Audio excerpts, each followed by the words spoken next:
Hello, welcome to State of the State, sponsored by Operation Clean Government. OCG is a government watchdog group dedicated to honest, open, and accountable government. Here on State of the State, we discuss all the most important issues, political and otherwise, facing our little state of Rhode Island. My name is Ian Lonngren. I'm hosting today, and my guest is Al Dahlberg from Project Get Ready. Al is here with his second annual update to tell us what is going on with his efforts to bring plug-in electric vehicles to Rhode Island. Full disclosure, I am not fully in support of these efforts, but I am nevertheless eager to hear Al's update and ready to listen to what you've got to say. So Al, welcome to the show. Thanks, Ian. Thank you for being here. Let me start by asking what I think is maybe the most basic fundamental question surrounding this issue.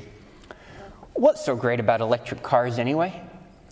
Well, the primary reason I'm motivated to promote plug-in electric vehicles is for our nation's energy security. You know, we import about half the oil we use in this country, which is actually a significant improvement from a few years ago when we were importing almost 70%. The vast majority of the oil we use in this country goes towards transportation.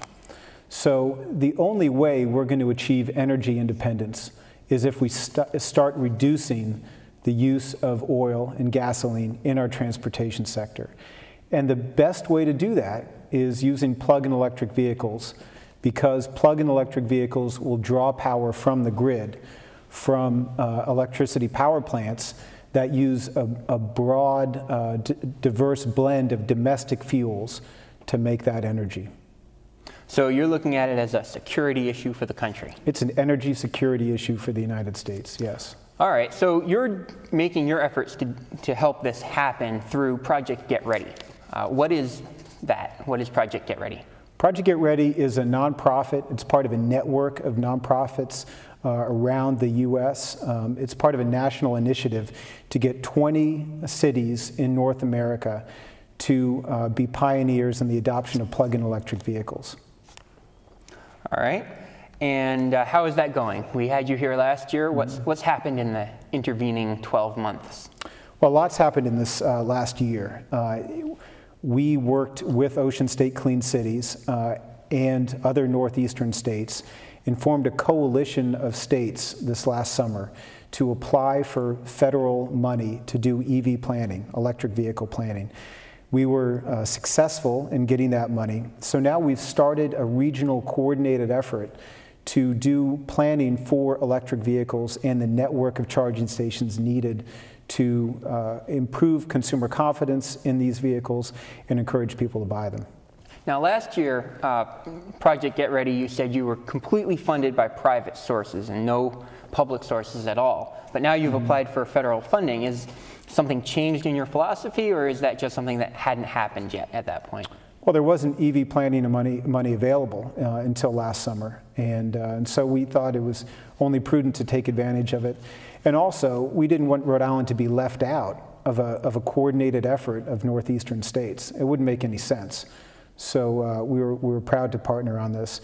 And day to day, it is Project Get Ready is privately funded. In fact, the major donor is sitting right in front of you. The money just comes out of my pocket. So one of the major things that you do is encourage private companies in Rhode Island to install electric charging stations. Right. How is that effort coming? Well, it's coming along. There are 3 charging stations now in Rhode Island. There are at least another handful that are in the works that are being planned. It's been, frankly, slower than I had anticipated. I thought we'd have more charging stations in the state by this time. But there are a couple reasons why it hasn't gone as quickly as I had thought. One is that there are so many different models of charging stations. Now, they all use the same connectors, so there are not numerous standards. There's one standard for charging a vehicle. But there's a whole bunch of different types of equipment. Some is networked with computer networks, others not networked. And frankly, a lot of the models have been going to the West Coast, where a lot of federal funds have been put into building a network, a regional network of charging stations. So there's been a proliferation of charging station models. There's been lack of equipment on the East Coast and also more costly equipment than some of the purchasers had anticipated. Those prices are going to come down as that West Coast network is built out, because the federal money is going to run out. And then we'll see a drop in prices and increased availability here in the East Coast. That usually is the way things go. Now let's go back and talk about the vehicles themselves for a minute. Last year, plug-in electric vehicles were not available in this state, but that's changed. Right. So where can we go, and what sort of vehicles are available now? Well, in December, the Chevrolet rolled out the Volt, and Nissan rolled out the Leaf in Rhode Island. So those vehicles are available in Rhode Island. There will be more vehicles available this year. Ford is coming out with an electric plug-in Focus. Mitsubishi has an iMEV that's coming out, and other manufacturers are coming out with different models as well. So we have the Volt and the Leaf here in Rhode Island. And we're going to see more availability this year as well. And there are numerous dealerships that have these. Were you involved in any way in bringing them here, or was that just something that happened naturally? That happened naturally. Those were initiatives of the dealerships. And they need to get certified by, the national automaker to be able to sell them, maintain them, and so forth. So I have read that certain dealerships are reluctant to take electric vehicles into their stock. Was that an issue in Rhode Island at all? Not that I've heard of. In fact, I heard the opposite. The dealerships were eager to get these vehicles, not only to make them available to consumers, but also as a showpiece of new technology to show that these auto manufacturers are really on the cutting edge of the future of the auto industry. I imagine there's probably a fair amount of people who may not be interested in buying an electric vehicle, but might want to see one and go to see it at the dealership. Right. Now, I put out a general plea for questions from people I know that I could ask you today. Right. And so I thought maybe I'd ask you one of those questions. Good. Someone named Jen wanted to know, who performs maintenance on these electric vehicles? Mm-hmm. You can't go to a regular mechanic, I imagine. I think most neighborhood auto shops would probably be reluctant to work on a plug-in electric vehicle, so you'd probably want to go to your dealership. So the dealerships that sell them will be set up to service them in most cases? They will be certified to service them, yes. And there probably wouldn't be many user serviceable parts. If something goes wrong, you probably can't fix it yourself, is that right? I don't know, but I'd assume you'd want to go to a dealership. Do you think that's something that might change as technology advances? We might learn how these things work? That's quite possible. I mean, from what I understand, a battery electric vehicle like the Nissan Leaf that does not have an internal combustion engine is fairly simple. An electric motor is a fairly simple mechanism compared to an internal combustion engine.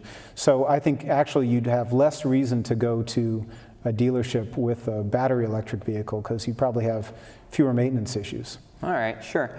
And the other question is, what about safety as far as impact standards and all that? Are the electric vehicles on the market now up to the same standards as other vehicles? Yes, and that's a good question. I mean, obviously, anytime there's a new product in the market, people are going to want to know whether that's safe. So, many people heard that there were some fires in the Chevy Volts after they were crash tested. And the federal government did a vigorous examination of what happened there. And the bottom line was, what they found was that the testers had not followed the proper protocol following crash testing to discharge the battery and take out the coolant. So what happened is, because they didn't do that, there was still power in the battery. The coolant provided an arc to set a spark that caught those vehicles on fire. And the fires occurred days, if not weeks, after the vehicles had been crash tested.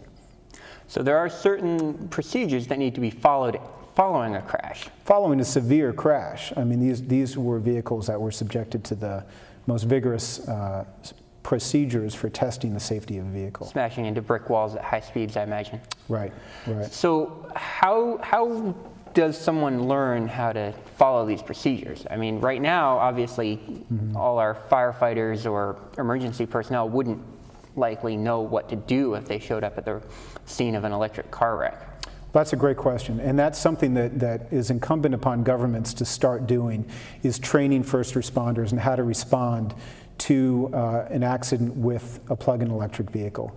Now, of course, conventional internal combustion engine vehicles have gasoline tanks that are highly flammable, as we know from the recent crashes that occurred in Florida on that highway down there. Yes. But there are certainly considerations that are unique to plug-in electric vehicles with big battery packs that they are going to want to discharge, and they need and they deserve the information on how to best respond to these incidents. So that's something that we're looking to help the state of Rhode Island do, and working with, for instance, New England Tech and some of the fire departments around the state on figuring out how we can best train first responders. Sure. Now, you mentioned the subject of the batteries keeps coming up, so I thought we should talk about that. Where does the battery technology stand right now? What sort of batteries do these vehicles have in them? Are they lithium-ion batteries? Yeah, so these are lithium-ion batteries, fairly similar to the battery you have in your cell phone or your iPhone. Generally, they're arrayed in structures, one next to each other. They're wired together. They're networked. And they vary in their chemistries. Some use certain types of heavy metals like magnesium. Others will use cobalt or iron phosphate.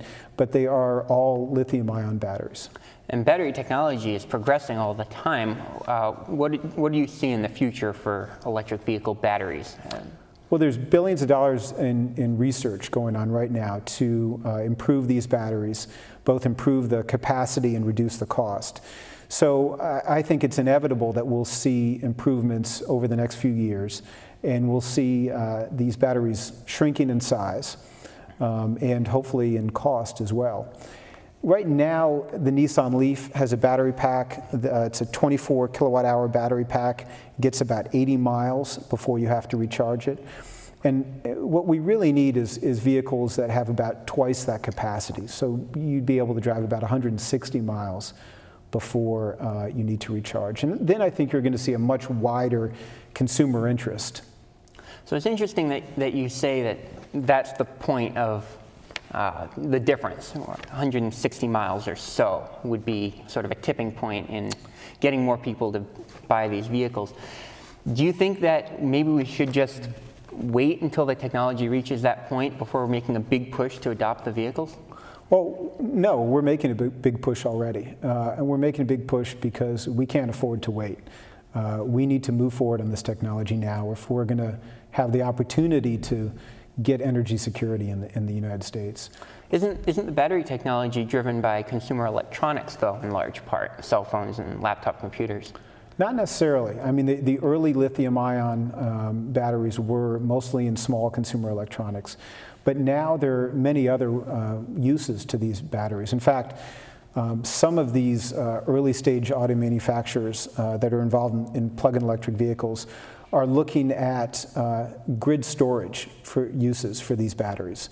So in other words, particularly where you have renewable sources of power, such as a wind farm or a solar array, and you want to be able to store that electricity at times where it may not be used, if you have battery packs associated with these renewable energy installations, you can store that extra energy.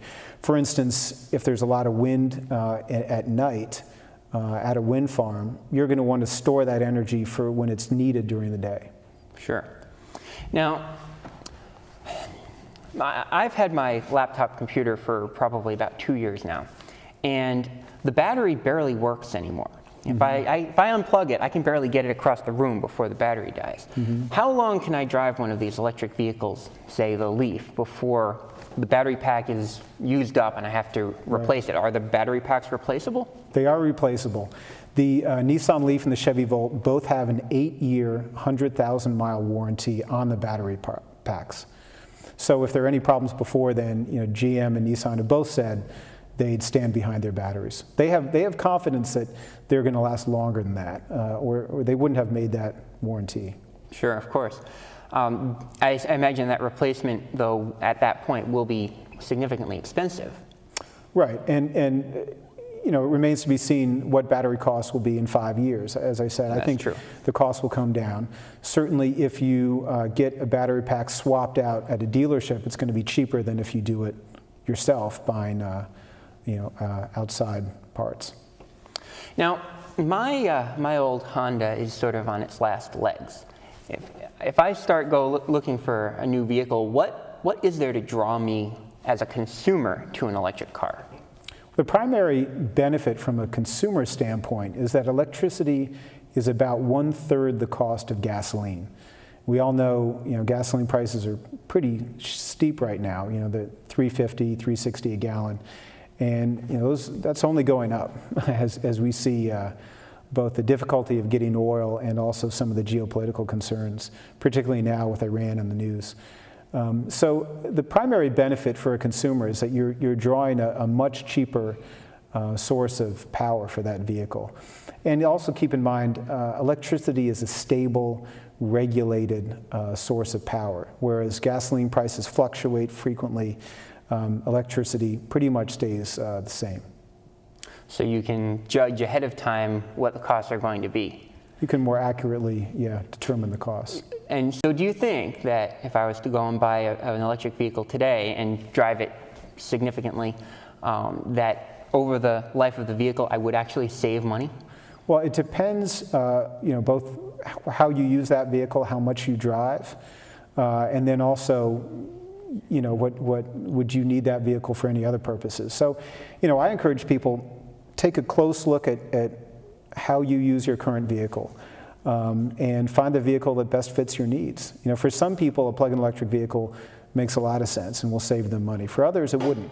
So it really depends on how you use your vehicle. All right, so that's a good question then. Who would be a good customer for an electric vehicle? I was talking to my grandmother, telling her I was going to be interviewing you, and she said, oh, it sounds like it would be a good vehicle for an old lady who has to go to church on Sundays and the grocery store once a week. Is that a good demographic, or do you think there's somebody else that you're targeted at?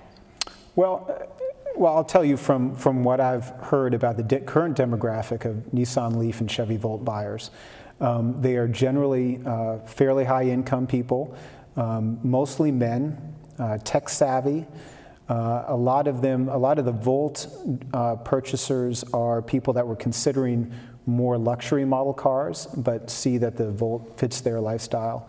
Nissan is seeing a lot of purchasers who previously did not own a Nissan, new arrivals to the Nissan brand. So it's interesting to see what kind of people are initially gravitating towards those vehicles. Generally, if you want to make sure you get a good payback on a plug-in electric vehicle, you're going to be someone that drives less than 100 miles a day, but drives enough every day or every month to be able to get those savings on electricity as a transportation fuel. I see. Another question that I had is from Sarah, who wants to know about energy efficiency, especially in terms of manufacturing. Right. I imagine it takes a significant amount of energy to make these vehicles.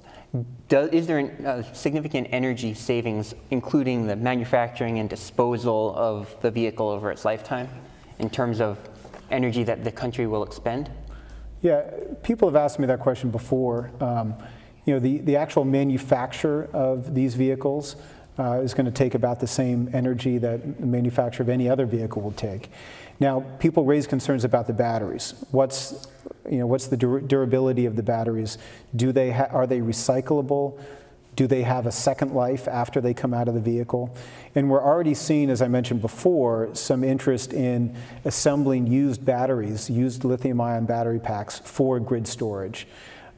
All the components of a lithium-ion battery are recyclable. I mean, the lithium is valuable enough that no one wants to see it disposed of or just thrown away.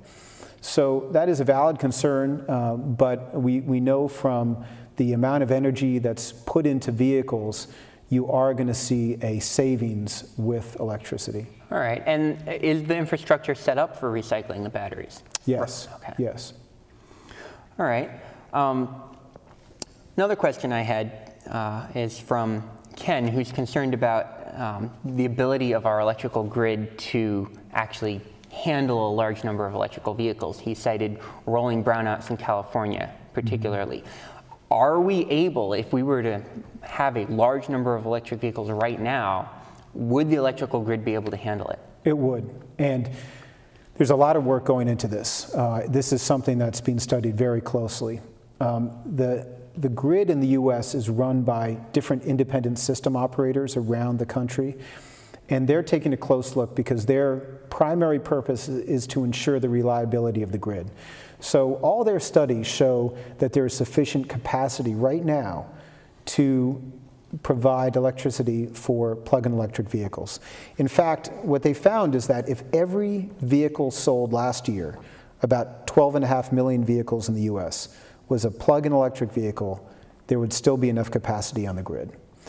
And part of the reason is that these vehicles won't all be charged during the day. A lot of charging will occur at night. And we know that most of the charging will occur at home. So you drive your vehicle to work, you drive it home, you plug it in your garage, and it charges overnight. Now, while we know there's enough generation capacity, and we generally have enough transmission capacity, that's been looked at very closely as well. We do think there may be issues in the distribution network. So in neighborhoods where you see a clustering of plug-in electric vehicles, there may be issues where you need to upgrade transformers, and that is going to require some investment, quite frankly. And each electric utility is looking at that very closely, trying to anticipate the neighborhoods where electric vehicles will be clustered. And in that case, they're taking a close look at the transformers and seeing whether they need to be replaced or upgraded. All right, let's sort of take a larger view of things right now. And we've got, you told me before we started that that you feel like the industry, the electric, or the vehicle, the car manufacturing industry is sort of ahead of government regulation on electric vehicles, plug-in electric vehicles. There aren't laws that force them to make these vehicles. But how many electric cars would there be if the federal government wasn't funding them, if there wasn't subsidies and tax credits for the purchasers? Would there be any on the road right now, or is that solely as a result of government subsidies? No, I think there would still be plug-in electric vehicles manufactured here in the U.S. and in other countries. Right now, there's a $7,500 federal tax credit on the purchase of a plug-in electric vehicle. And that goes to the consumer. It does not go to the auto manufacturer. Auto manufacturers are stepping into this and doing the research and the development and the manufacturing because they see this as the future of the auto industry. I mean, we do have limited amounts of oil on this earth, and they see that with the increasing price, they're going to have to offer vehicles that have a cheaper, more abundant source of power to fuel them. So this is a process that's going to take time, and that you don't transform an industry or the fuel for transportation overnight. It happens over decades. And so they want to be ahead of this. They want to be on the front lines. Look, even if U.S. auto manufacturers had no incentives and didn't produce any plug-in electric vehicles, we know that auto manufacturers in other countries would be doing this. In France, Nissan, in China, several manufacturers are building plug-in electric vehicles because they see, again, that this is the future of the industry.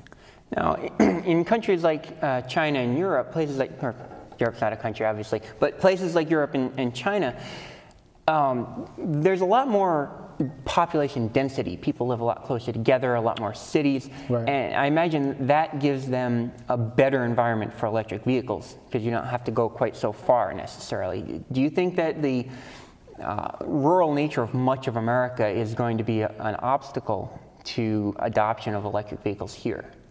I think it's going to, in certain areas of the U.S., it means we'll see a slower adoption than in other areas of the U.S. or in other countries. studies are already being done to anticipate where these vehicles are going to be. And we know in the US they'll be clustered in areas of high population density, mostly along the coasts. And you're right that Japan and China and certain countries in Europe also have high population density, and they'll also have incentives to adopt these vehicles.